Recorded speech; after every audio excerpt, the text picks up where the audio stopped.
Hello students, Rajasthan culture की series में आगे बढ़ते हुए आज मैं आपको राजस्थान की भाषा एवं बोलियों के बारे में बताने वाली हूँ। इसमें मैंने जहाँ जहाँ पर आपको कुछ चीजें याद करने के लिए मैंने इसमें ट्रिक का भी यूज किया है और आपको एक बार मैं इसको अच्छी इस तरीके से पढ़ाने वाली हूँ जिससे आपको ये याद हो जाएगी। और जो भी आपके राजस्थान की भाषा एवं बोलियों से रिलेटेड जितने भी क्वेश्चन है वो आपको इसी के अंदर से देखने को मिल जाएंगे और आप इसको एक बार करोगे तो आपको इसके द्वारा जितने भी क्वेश्चन हैं आप इसको आसानी से सॉल्व कर सकते हो। ठीक है, अगर आपको मेरी वीडियो अच्छी लगे और बेनिफिशियल लगे तो आप इसको please share, like and subscribe कीजिए। आप इसको जितना शेयर करोगे लोगों के लिए उतना बेनिफिट होगा। ओके, तो आज की वीडियो स्टार्ट करते हुए हम सबसे पहले हमें ये पता होना चाहिए कि जो राजस्थान की जो भाषा है वो कौन से परिवार से ली गई है। एक इम्पोर्टेंट क्वेश्चन होता है कि हम भाषाएं पढ़ा देते हैं पर उसकी जो कुछ इंपॉर्टेंट पॉइंट्स होते हैं तो सबसे स्टार्टिंग में आपको उन पॉइंट्स के बारे में बताने वाली हूँ। तो सबसे पहले भाषा विज्ञान के अनुसार राजस्थानी भारोपीय भाषा परिवार के अंतर्गत आती है। तो एक क्वेश्चन ये हो जाता है कि क्वेश्चन पूछ लिया जाता है कि राजस्थान की जो भाषा है वो कौन से परिवार के अंतर्गत आती है। तो इसका आंसर क्या हो जाएगा? भारोपीय। तो ये भाषा विज्ञान के अनुसार राजस्थान भारोपीय भाषा के परिवार के अंतर्गत आती है। ठीक है, नेक्स्ट पॉइंट है राजस्थानी भाषा की उत्पत्ति शोरशेनी के गुर्जर अपभ्रंश से मानी जाती है। तो जो इम्पोर्टेंट में आ जाता है पूछ लिया जाए कि राजस्थान की उत्पत्ति कौन से अपभ्रंश से मानी जाती है तो किसका क्या आंसर क्या होगा? वैसे तो और भी मानी जाती है, नागर अपभ्रंश से भी मानी जाती है, पर इम्पोर्टेंटली अगर ऑप्शंस में दिया जाए तो आपको किसका, अगर नागर और गुर्जर दिया हो तो आपको दोनों करना है। अगर आपको ऑप्शन में गुर्जर अपभ्रंश दिया हो तो आपको इम्पोर्टेंटली गुर्जर अपभ्रंश का ही यूज करना है। ठीक है, तो राजस्थान भाषा की उत्पत्ति शोरशेनी के गुर्जर अपभ्रंश से मानी जाती है। ठीक है, नेक्स्ट पॉइंट है कि जो राजस्थानी भाषा का जो विकास हुआ था वो बेसिकली 16वीं सदी के बाद, ये इंपॉर्टेंट है कि कौन सी सदी के बाद, कौन सी सेंचुरी के बाद? 16वीं सदी के बाद राजस्थानी का विकास एक स्वतंत्र भाषा के रूप में होने लगा और फिर 17वीं सदी तक आते आते इसका विकास प्रारंभ हो गया। मतलब 16वीं सदी का आते आते राजस्थान का विकास एक स्वतंत्र भाषा के रूप में होने लग गया था। ठीक है, अब इसके अंदर अपभ्रंश है, अपभ्रंश पूछ लिए जाते हैं कि इसके अंदर दो अपभ्रंश थे, कौन कौन से? एक तो शोरशेनी का गुर्जरी अपभ्रंश था और एक शोरशेनी का नागर अपभ्रंश था। ठीक है, तो आपसे पूछ लिया जाएगा कि नागर अपभ्रंश कौन से राइटर थे, कौन से वैज्ञानिक थे जिन्होंने जो राजस्थानी भाषा को नागर अपभ्रंश से मानते थे और ऐसे कौन थे जो राजस्थानी भाषा को गुर्जरी अपभ्रंश से मानते थे। तो इसको मैं आपको बताने वाली हूँ। इसके लिए एक ट्रिक है, नाम होता है ना टीकम। क्या? टीकम। मैं यहाँ लिख देती हूँ।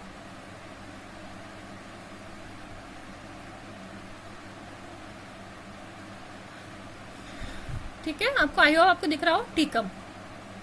तो जो शोरशेनी के जो गुर्जरी अपभ्रंश है उसको आपको याद करने के लिए आपको टीकम वर्ड याद होना चाहिए। ठीक है, तो टीकम से कैसे हो जाएगा? टी से डॉक्टर एलपी टेस्टितोरी, तो एलपी टेस्टितोरी, तो इससे क्या हो जाएगा? टी से टेस्टितोरी। क से श्री कन्हैयालाल माणिक्यलाल मुंशी। ठीक है, और म से डॉक्टर मोतीलाल मेनारिया। ठीक है, म से डॉक्टर मोतीलाल मेनारिया। तो शोरशेनी के गुर्जर अपभ्रंश से 3 थे वैज्ञानिक थे, कौन कौन से थे?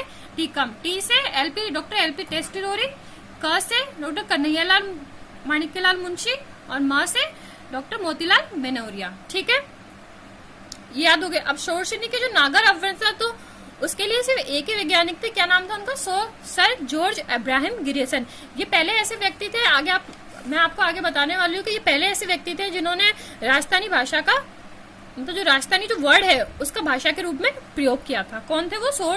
Sir George Abraham Grierson. तो क्वेश्चन में पूछ लिया जाता है कि बेसिकली राजस्थान की उत्पत्ति मानी तो किससे जाती है? गुर्जर अपभ्रंश से मानी जाती है, पर जो राजस्थानी भाषा का यूज सबसे पहले जॉर्ज अब्राहम गिरिसन ने किया था। तो पूछ लिया जाता है कि इनके अनुसार जो राजस्थानी भाषा है वो कौन से अपभ्रंश के अंदर आती है। तो बच्चे क्या सोचते हैं कि शोरशेनी को गुर्जर अपभ्रंश बोलते हैं तो वो गुर्जर अपभ्रंश लगा देते, नहीं, पर जब इसका आंसर क्या है कि नागर अपभ्रंश। तो सर जॉर्ज अब्राहम गिरिसन इसको किसके अनुसार मानते थे? नागर अपभ्रंश के अंतर्गत मानते थे। ठीक है, एक और है अपभ्रंश इसको बोलते हैं सौराष्ट्रीय अपभ्रंश। इसका आप याद कर लीजिए, स से सुनीत कर लीजिए।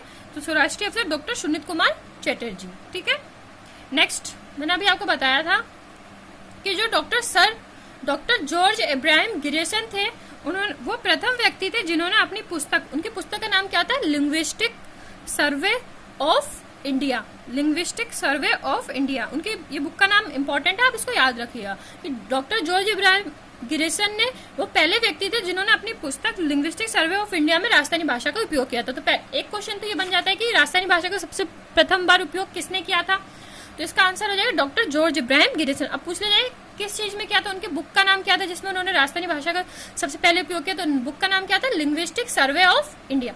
इस बुक के बारे में ये कभी कभार पूछ लिया जाता है, इंपॉर्टेंट क्वेश्चनों में से होता है। अगर क्वेश्चन थोड़ा डीप चला जाता है तो क्या पूछ लिया जाता है कि इस बुक में कितने वॉल्यूम और कितने भाग हैं, तो इसके अंदर 11 वॉल्यूम और 20 भाग हैं। और इस बुक के कौन से पार्ट के अंदर उन्होंने राजस्थानी भाषा का स्वतंत्र रूप से उपयोग किया है, तो उसका आंसर है उसके 9th वॉल्यूम के अंदर सेकंड भाग में, 9th वॉल्यूम में सेकंड भाग के अंदर। ठीक है, तो बेसिकली क्या था कि उनकी बुक थी लिंग्विस्टिक सर्वे ऑफ इंडिया, तो उसके अंदर क्या था 11 वॉल्यूम थे और 20 भाग थे। तो उन्होंने जो राजस्थानी भाषा का यूज किया था वो 9th वॉल्यूम के अंदर उसके सेकंड भाग के अंदर किया था। ठीक है, अब आगे है राजस्थान भाषा की उपशाखाएं। तो इसकी बेसिकली 5 उपशाखाएं मानी जाती है और जो इम्पोर्टेंट है आपसे पूछ लिया जाता है कि पश्चिमी राजस्थानी में कौन सी भाषाएं हैं, ऑप्शन में पूछ लिया जाएगा पश्चिमी राजस्थान के अंतर्गत कौन सी भाषाएं आती हैं, तो ऑप्शंस में आपको दे दिया जाएगा। तो एक ये है और इसके अंदर जितनी भी 5 है आपको अच्छी तरह याद होनी चाहिए। तो पहली है पश्चिमी राजस्थानी। क्या है, पश्चिमी राजस्थानी। तो इसमें कौन कौन सी भाषा आती है आप देख लीजिए, मारवाड़ी, मेवाड़ी, बागड़ी और शेखावटी। मारवाड़ी, मेवाड़ी, बागड़ी और शेखावटी। इसके लिए मैंने एक ट्रिक बनाई है, आप चाहो तो इस ट्रिक से भी याद कर सकते हो, वरना इसको आप वैसे भी याद कर सकते हो, मारवाड़ी, मेवाड़ी, बागड़ी और शेखावटी। तो ट्रिक बता देती हूँ। ट्रिक देखिए कि एक जो शेख है वो शेख क्या कर रहा है, शेख बाग में मेव खाने वालों को मार रहा था। मतलब वो शेख था तो उसने क्या देखा कि उसको तो मेवे खाने को नहीं मिल रहे और जो बाग में जितने भी बैठे हुए हैं वो सब क्या कर रहे हैं, मेवे खा रहे हैं। तो वो उन लोगों को क्या कर रहा था, मार रहा था। तो शेख बाग में मेव खाने वालों को मार रहा था। ठीक है, तो शेख से शेखावटी, बाग से बागड़ी, मेव से मेवाड़, खाने वालों को मार से मारवाड़।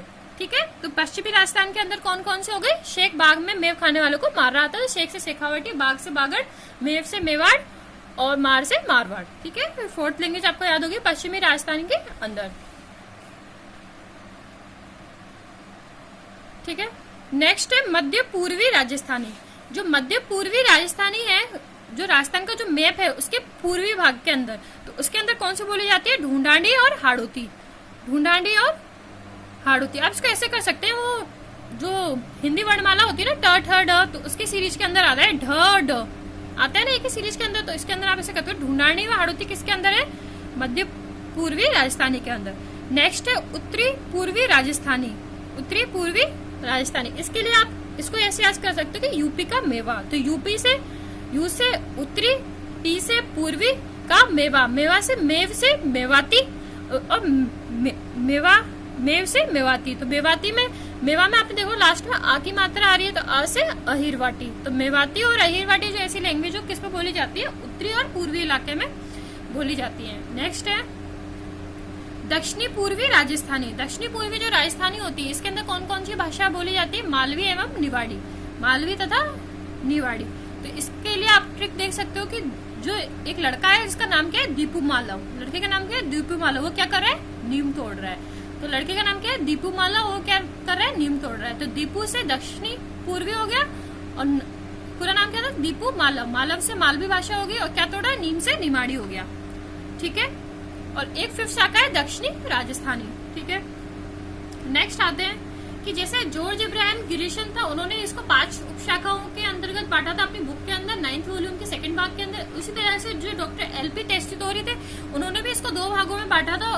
उन्होंने पश्चिमी राजस्थानी और पूर्वी राजस्थानी के अंतर्गत बांटा था। अब नेक्स्ट पढ़ते हैं राजस्थान की भाषाएं। ठीक है, जो मैंने आपको इन्फॉर्मेशन दी है इसके आगे वो इंपॉर्टेंट से क्वेश्चन उन्हीं में से ही पूछे जाते हैं। आप चाहो तो थ्योरी कितना भी पढ़ लो, पर उसमें से कोई मतलब नहीं रहता। पर जितनी भी मैंने आपको ऊपर पॉइंट्स बताया क्वेश्चन उन्हीं के अंदर से आते हैं। नेक्स्ट है राजस्थान की भाषा। तो राजस्थान की भाषा में सबसे पहले आती है मारवाड़ी। मारवाड़ी सबसे इम्पोर्टेंट भाषा मानी जाती है और इसके मारवाड़ी के बाद जो सबसे ज्यादा बोलने वाली कौन सी भाषा आती है, मारवाड़ी। और सेकंड नंबर पे कौन आती है, मेवाड़ी। तो मारवाड़ी के अंदर कौन कौन से इलाके आते हैं, जो भी पश्चिम वाले इलाके आते हैं ज्यादातर वो वाले आते हैं। ठीक है, पश्चिमी और वो दक्षिण पश्चिम के अंतर्गत जो आते हैं उन वाले जिलों को लिया जाता है। तो क्या आंसर हो गया, जोधपुर, जैसलमेर, जालोर, नागौर, पाली, सिरोही व बीकानेर। जोधपुर, जैसलमेर, जालोर, नागौर, पाली, सिरोही व बीकानेर, ये कौन सी मारवाड़ी भाषा के अंदर आती है। तो इसमें क्या करना है आपको, बेसिकली आपको जो ज से जो भी स्टार्ट होते हैं, जितने भी जिले ज से स्टार्ट होते उसमें से आपको जयपुर को छोड़कर जितने भी जिले जो ज से स्टार्ट होते हैं वो सारे मारवाड़ी भाषा के अंदर आ जाएंगे। जैसे जोधपुर, जैसलमेर और जालौर। जयपुर का हम अलग से विवरण पढ़ेंगे क्योंकि जयपुर राजधानी है, तो इसके हम सब दिशाओं के बारे में कौन कौन सी लैंग्वेज बोली जाती है उसके बारे में आपको विस्तृत तरीके से बताऊंगी। तो जो भी ज से जयपुर को छोड़कर जितने भी है वो किसके अंदर आएंगे, मारवाड़ी भाषा के अंदर। और नेक्स्ट और तो आप इसमें याद कर सकते हैं कि दक्षिण पश्चिमी इलाके में कौन जाएंगे, पाली, सिरोही, बीकानेर। अगर आपने मेरा राजस्थान जीके का मैप नहीं देखा है तो आप उस वीडियो को जाकर अभी देखिए, क्योंकि उसमें मैंने आपको अच्छी तरीके से बता रखा है कि कौन से जिले कौन से जगह पर आते हैं। तो उससे आप जब भी पढ़ोगे तो आपको पॉइंट ऑफ व्यू बन जाएगा कि दक्षिण पश्चिमी के अंतर्गत कौन से जिले आते हैं। और मैंने उसमें बहुत ही आसानी ट्रिक से याद कर, आप उसको 5 मिनट देखोगे ना तो आपको वो ट्रिक आसानी से याद हो जाएगी। ठीक है, नेक्स्ट आते हैं। तो ट्रिक क्या थी, वही जगह छोड़कर जितने भी है सब इसमें आ जाएंगे। और नागौर, पाली, सिरोही व बीकानेर भी किसके अंदर आते हैं, मारवाड़ी। जैसलमेर मरुस्थलीय क्षेत्र, जोधपुर भी, बीकानेर भी इस तरह से मरुस्थलीय क्षेत्र है, और सिरोही और पाली। ठीक है, नेक्स्ट है मेवाड़ी। मेवाड़ी सेकंड नंबर पे सबसे ज्यादा बोले जाने वाली भाषा। मेवाड़ी तो पता है, मेवाड़ सबसे ज्यादा कहाँ पर है, उदयपुर। तो उदयपुर के आसपास के क्षेत्र में बोलने जाने वाली भाषा कौन सी है, मेवाड़ी।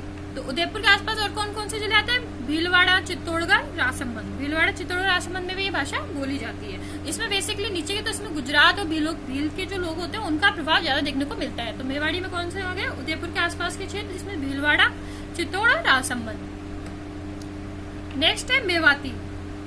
मेवाती के बारे में आपको ऐसे याद होना चाहिए कि मेवाती जो भाषा है वो अलवर व भरतपुर में बोली जाती है। ठीक है, एक राजस्थान के अंदर अलवर व भरतपुर के अंदर मेवाती भाषा बोली जाती है। ठीक है, एक इम्पोर्टेंट पॉइंट है कि पूछना जाता है क्वेश्चन में कि कौन सी बोली सीमावर्ती बोली है। तो सीमावर्ती बोली कौन सी है, मेवाती। ठीक है, नेक्स्ट है कि उद्भव एक विकास की दृष्टि से राजस्थान में पश्चिमी हिंदी के मध्य सेतु का कार्य करता है। अब क्वेश्चन पूछ लिया जाता है कि पश्चिमी हिंदी और राजस्थानी भाषा के मध्य सेतु का काम कौन सी लैंग्वेज करती है, तो आंसर है मेवाती। ठीक है, तो राजस्थानी और पश्चिमी हिंदी के मध्य सेतु का कार्य कौन सी भाषा करती है, मेवाती। और इसकी जो भाषा है वो ज्यादातर अपने जो राजस्थान स्टेट है उसके बाहर भी बोली जाती है। तो बाहर कहाँ बोली जाती है, तो हरियाणा में, गुड़गांव जिले में, और यूपी के मथुरा जिले में। ठीक है, तो बेसिकली क्या था, जो मेवाती भाषा है वो सीमावर्ती बोली भाषा है, ये अलवर व भरतपुर में बोली जाती है। और ये क्या, पश्चिमी हिंदी और राजस्थानी भाषा के मध्य सेतु का काम करती है। और बाहर के स्टेट्स में कहाँ बोली जाती है, हरियाणा के गुड़गांव और यूपी के मथुरा में बोली जाती है। ठीक है फ्रेंड्स,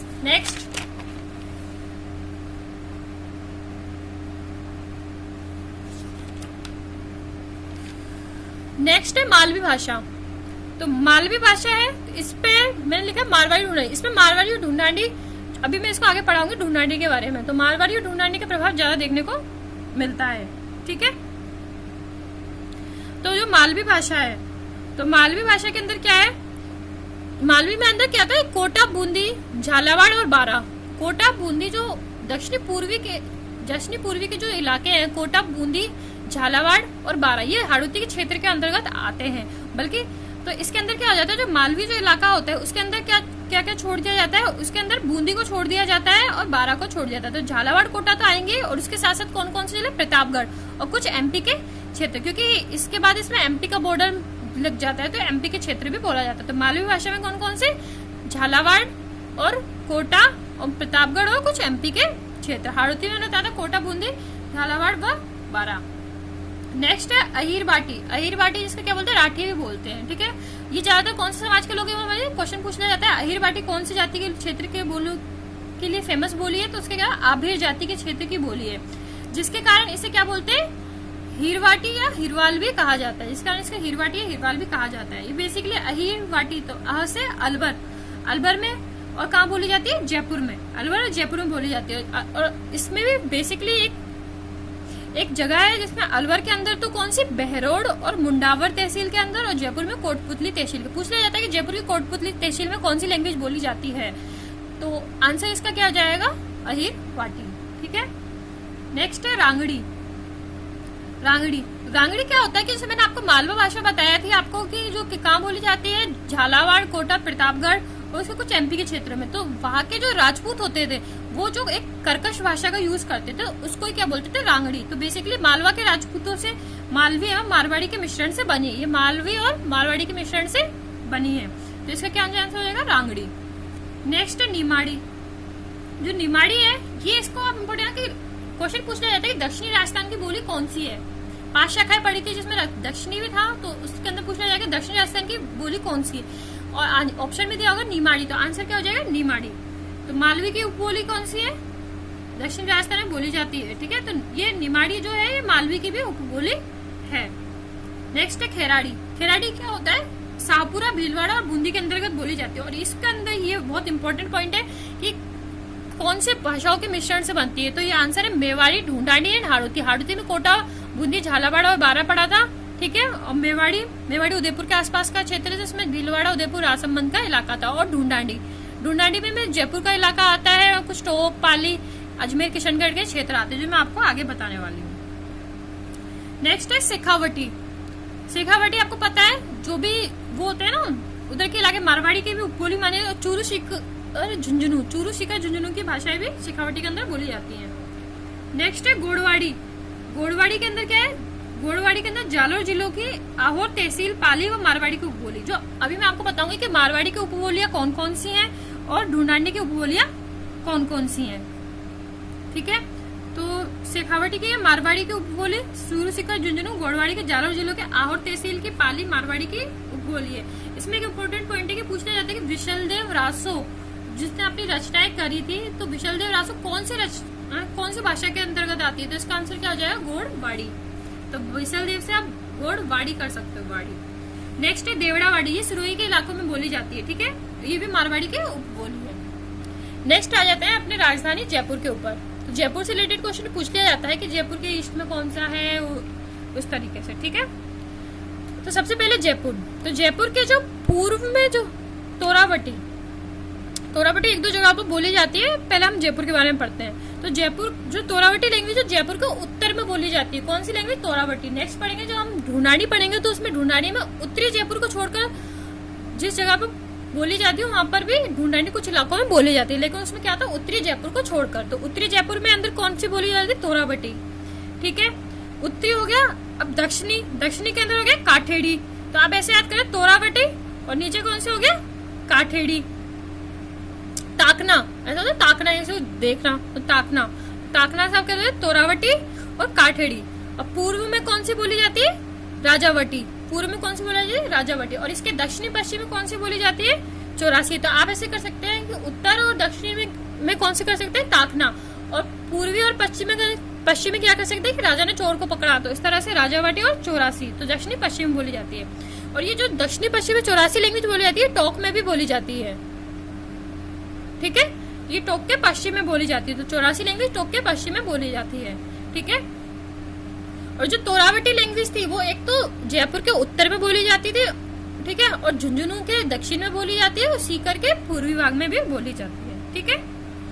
नेक्स्ट है नागरचोल। नागरचोल एक लैंग्वेज जो सवाई माधोपुर के कौन से भाग में बोली जाती है, पूर्वी भाग में बोली जाती है, ठीक है। सवाई माधोपुर के पूर्वी भाग में बोली जाती है। नेक्स्ट है उपबोलियां। अब हमने पढ़ा था कि मैंने बताया था ना कि ये इसकी उपबोली है खेराड़ी, और ये शेखावटी मारवाड़ी की उपबोली, गोड़वाड़ी भी मारवाड़ी की उपबोली है, देवड़ावाड़ी मारवाड़ी की उपबोली है, मालवा। तो इसके अंदर कौन कौन सी उपबोली किस किस के अंतर्गत आती है, बेसिकली 3 लैंग्वेज है, मारवाड़ी, ढूंढानी और मालवी। इन तीनों की ही उपबोलियां हैं। तो उपबोलियां कौन कौन सी है मैं आपको बताती हूँ। मारवाड़ी के अंदर आगे आपका मेवाड़, बागड़ी, शेखावटी, बीकानेरी, ढड़की, थली, खेराड़ी, नागौरी, देवड़ावाड़ी, गोड़वाड़ी। बेसिकली मारवाड़ी मतलब मरुस्थली वाले क्षेत्र, मेवाड़ी, बागड़ी, शेखावटी, बीकानेरी, ढड़की, थली बीकानेर के अंदर है, खेराड़ी, नागौरी। खेराड़ी पता है ना, 3 भाषाओं के मिश्रण से बनी थी। कौन कौन सी थी, मेवाड़ी, ढूंढानी और हाड़ौती। नागौरी और देवड़ावाटी और गोड़वाड़ी किसमें, सिरोही के अंतर्गत। नेक्स्ट है ढूंढानी। मैंने आपको बताया था कि ये उत्तरी जयपुर को छोड़कर बोली जाती है। तो ये अजमेर के बेसिकली अजमेर के क्षेत्रों में बोली जाती है। तो अजमेरी, किशनगढ़ी, नागौरचोल, चौरासी, तोरावटी, राजावटी, हाड़ौती और काठेड़ी, ठीक है। इसकी ढूंढानी की जो जिस जगह पे बोली जाती है उसके लिए मैं आपको एक ट्रिक बन सकती है। आप देखिए कि अजमेर के किशनगढ़ नगर में एक चोर था, ठीक है। क्या था, चोर। अजमेर के किशनगढ़ नगर में एक चोर था जिसने क्या चुरा लिया? ताला। ताला चुरा लिया। अजमेर के किशनगढ़ नगर में एक चोर था जिसने ताला चुरा लिया। अब ताला चुरा लिया तो क्या करेगा? वहाँ का जो राजा है, तो वहाँ का राजा कौन था? राजा भट्टी। तो वहाँ के राजा ने क्या किया? उसकी हड्डी पसली तोड़ के उसको किसमें डाल दिया? कोठड़ी में डाल दिया। तो अजमेर के किशनगढ़ नगर में एक चोर था जिसने ताला की चोरी करी थी, तो उसके राजा ने उसकी हड्डी पसली तोड़ के उसको किसमें डाल दिया? कोठड़ी में डाल दिया। तो ढूंढानी, अजमेरी, किशनगढ़ी, नागरचोल, 84, सापुरा, तोरावटी, राजावटी, हाड़ौती और कारेठी। 84 लैंग्वेज मैंने आपको बताई थी। दक्षिणी पश्चिम में जयपुर के दक्षिणी पश्चिम बोली जाती है और टोक के भी पश्चिम में बोली जाती है। और झुंझुनू के दक्षिणी भाग में तोरावटी बोली जाती है और सीकर के पूर्वी भाग में भी तोरावटी बोली जाती है और जयपुर के उत्तरी भाग में भी तोरावटी बोली जाती है। नेक्स्ट है मालवी। मालवी के भी कुछ उपबोली, ये जो है ना निमाड़ी रांगड़ी, ये इनकी उपबोलियां हैं। तो पूछ लिया जाता है मालवी की उपबोलियां कौन कौन सी हैं? तो कौन कौन सी? निमाड़ी और रांगड़ी की उपबोलियां। तो क्या गया? निमाड़ी और रांगड़ी। ठीक है, मालवी की निमाड़ी और रांगड़ी। अब इसमें कुछ इंपॉर्टेंट पॉइंट्स हैं लास्ट के, तो वो मैं आपको एक बार और बताने वाली हूँ।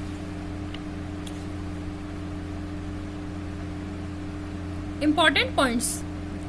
राजस्थानी लिपि को व्यापारी एवं महाजन लोग अपने बही खातों में विशुद्ध रूप में न लिखकर इसकी अशुद्ध लिपि प्रयुक्त करते थे। तो राजस्थानी लिपि के इसी अशुद्ध रूप को मुड़िया लिपि, महाजनी या बनियावाटी लिपि कहते हैं। क्वेश्चन पूछ लिया जाता है कि मुड़िया लिपि, महाजनी लिपि और बनियावाटी लिपि किससे संबंधित होती है? किससे संबंधित है? अपनी राजस्थानी भाषा से। तो क्या था कि पहले के जो महाजन थे, वो व्यापारी थे, वो क्या करते थे? जो राजस्थानी की जो भाषा थी उसका अशुद्ध रूप से यूज करते थे। तो आपको पता है कि राजस्थानी की जो लैंग्वेज होती है उसमें मात्रा का उपयोग कम किया जाता है। ठीक है, और उसमें बहुत सीधी सी भाषा होती है। ठीक है ना। तो इसके अंदर क्या है कि राजस्थानी लिपि के इसी अशुद्ध रूप को तो उस लोगों ने क्या क्या नाम दिया? मुड़िया लिपि। महाजन यूज करते तो महाजनी, और बनिया यूज करते तो बनियावटी लिपि कहते हैं। तो क्वेश्चन पूछ लिया जाता है मुड़िया लिपि जैसे आपने याद कर लिया, पूछ लिया जाए कि महाजनी और बनियावाड़ी किसकी लिपि है, तो इसका आंसर क्या आ जाएगा? राजस्थानी भाषा। जैसे अभी क्वेश्चन में पूछ लिया गया था ना, अभी बीएसटीसी क्वेश्चन में पूछा गया था कि डावरिया ओलंदी क्या है। तो बच्चे बेसिकली डावरिया याद करके रखते हैं, ओलंदी किसी को याद नहीं रहता कि उसका दूसरा नाम ओलंदी है। तो इस तरीके से क्वेश्चन पूछ लिया जाता है कि मुड़िया लिपि पता है कि राजस्थानी भाषा से संबंधित है, लेकिन महाजनी और बनियावाटी लैंग्वेज भी किससे संबंधित है? राजस्थानी भाषा से संबंधित है। एक इम्पोर्टेंट क्वेश्चन है कि राजस्थानी जो भाषा है उसके साहित्य एवं संस्कृत अकादमी कहाँ स्थित है? बीकानेर में। तो राजस्थानी भाषा साहित्य एवं संस्कृत अकादमी कहाँ पर स्थित है? बीकानेर में स्थित है। तो फ्रेंड्स, आज के वीडियो में आपने देखा होगा मैंने राजस्थान की पूरी बोलियां, उसकी जो बोलियां, उनको अच्छे तरीके से पढ़ा। अगर आप इसको पढ़ लोगे ना तो आपको कहीं से भी किसी भी नोट्स को पढ़ने की जरूरत नहीं पड़ेगी। आप इसमें पढ़ के राजस्थानी बोलियों को अच्छे तरीके से लर्न कर सकते हो। क्वेश्चन इसी के अंदर से ही आएगा, क्योंकि मैंने आपको जो वही मेन पॉइंट बताए हैं जो जिनसे क्वेश्चन पूछे जाते हैं। और आप एक बार पढ़ोगे तो आपको भी, फिर उसके बाद क्वेश्चन सोल्व करोगे तो आपको भी लगेगा कि हाँ ठीक है। तो अगर आपको मेरी वीडियो अच्छी लगी हो तो इसको प्लीज शेयर जरूर करिए। आप अपने 10 फ्रेंड को इसको शेयर कीजिए जिससे उनको भी इसका बेनिफिट मिल सके। और ऐसे ही आगे मैं आपको राजस्थान कल्चर में और भी अच्छी अच्छी वीडियो पढ़ाने वाले हूँ जिसमें आपको चुटकियों में उन वीडियो को याद कर सकते हो। अगर आपको मेरी वीडियो ये अच्छी लगी हो